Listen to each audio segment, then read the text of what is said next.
Hello everyone. तो आज की वीडियो में हम बात करेंगे कंप्रेशन के ऊपर।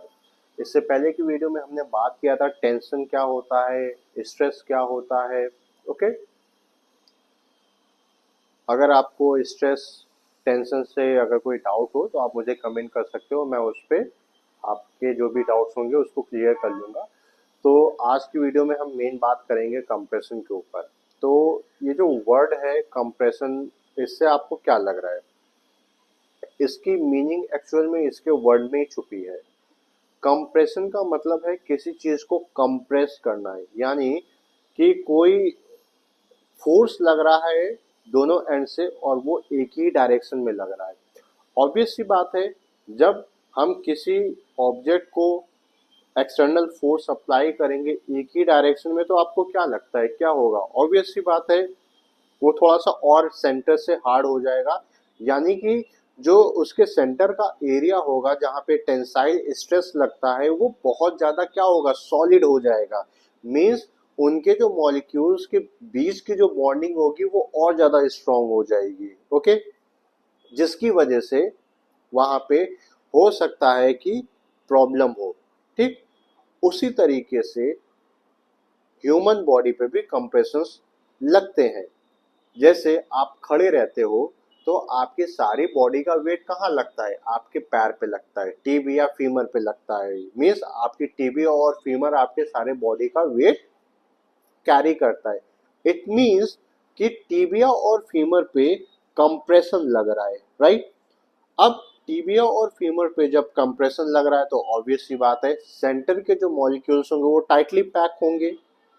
ठीक, अब यहाँ पे आप समझो, ये कंप्रेशन भी जो होता है एक्सल स्ट्रेस होता है। एक्सल स्ट्रेस कहने का मतलब है कि एक ही डायरेक्शन या एक ही एक्सेस पे लगता है। अगर मैं खड़ा हूं तो एक ही एक्सेस है। ठीक, सेकंड अगर मैं एग्जांपल बात करूं, जब आप पुशअप्स करते हो, ठीक, तो आपके आर्म्स पे कंप्रेशन लगता है। ठीक, आप क्या करते हो, आप अपने आप को नीचे पुश करते हो। ऑब्वियस सी बात है, जिससे आपके एल्बो पे क्या हुआ, कंप्रेशन आया। ठीक, अगर वो कंप्रेशन बहुत ज्यादा होगा तो ऑब्वियस सी बात है उसके अपने डिसएडवांटेज होंगे। ठीक है, कुछ ड्रॉबैक्स होंगे। उसी तरीके से कंप्रेशन आपके ओवरऑल बॉडी पे लगते हैं जब भी कोई एक्सटर्नल फोर्स अप्लाई होता है। सेम कंप्रेशन भी आपका क्रॉस सेक्शनल एरिया पे डिपेंड करता है। ओके, यहाँ पे टेंशन में भी क्रॉस सेक्शनल एरिया आया, कंप्रेशन में भी क्रॉस सेक्शनल एरिया आया। तो आपको समझना पड़ेगा कि क्रॉस सेक्शनल एरिया का बहुत इंपॉर्टेंट रोल प्ले है। ओके, अब अगर ह्यूमन बॉडी में बहुत ज़्यादा कंप्रेशन लगेगा, ठीक है, या आपका बॉडी वेट बहुत ज़्यादा होगा, मीन्स मान लेते हैं आपका बॉडी वेट 150 प्लस है, तो आप सोचो आपके फीमर और टीबिया बोन पे कितना ज़्यादा कंप्रेशन आ रहा है।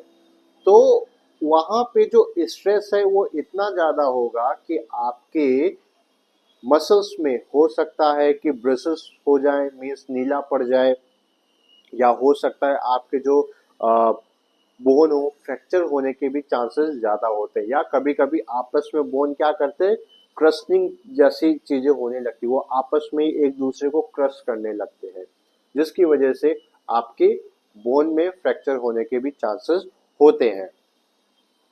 अब यहाँ पे मैंने दो चीज़ें आपसे डिस्कस की, क्या? टेंशन और कंप्रेशन। तो सबसे इम्पोर्टेंट क्या है कि टेंशन और जो आपका कंप्रेशन होता है ये एक्सल स्ट्रेस है। मींस ये पर्टिकुलरली एक एक्सेस पे लगता है। इस चीज को आपको समझना पड़ेगा। ओके, और जब भी कोई एक्सटर्नल फोर्स आपके बॉडी पे लगती है तो अब मसल पे टेंशन लग रहा है या कंप्रेशन लग रहा है, इस चीज को आपको समझना पड़ता है। जैसे ही ये स्ट्रेस आपके बॉडी में इंक्रीज होते हैं, आपकी बॉडी इंजरी से अफेक्टेड हो जाती है। ओके, तो हम इस टेंशन और स्ट्रेस को क्यों पढ़ रहे हैं, ताकि हम ये समझ पाए कि मैं जो भी मूवमेंट कर रहा हूँ या जो भी वो एक्सटर्नल फोर्स मैं अपनी बॉडी के ऊपर कैरी कर रहा हूँ या एक्सटर्नल फोर्स में कैरी कर रहा हूँ, उसकी वजह से मेरे इंटरनल बॉडी पे कितना स्ट्रेस आ रहा है। अगर वो स्ट्रेस बहुत ज़्यादा है तो ऑब्वियस सी बात है मुझे इंजरी हो सकती है। ओके, लेकिन अगर वो स्ट्रेस कम है तो ऑब्वियस सी बात है हो सकता है मुझे इंजरी ना हो।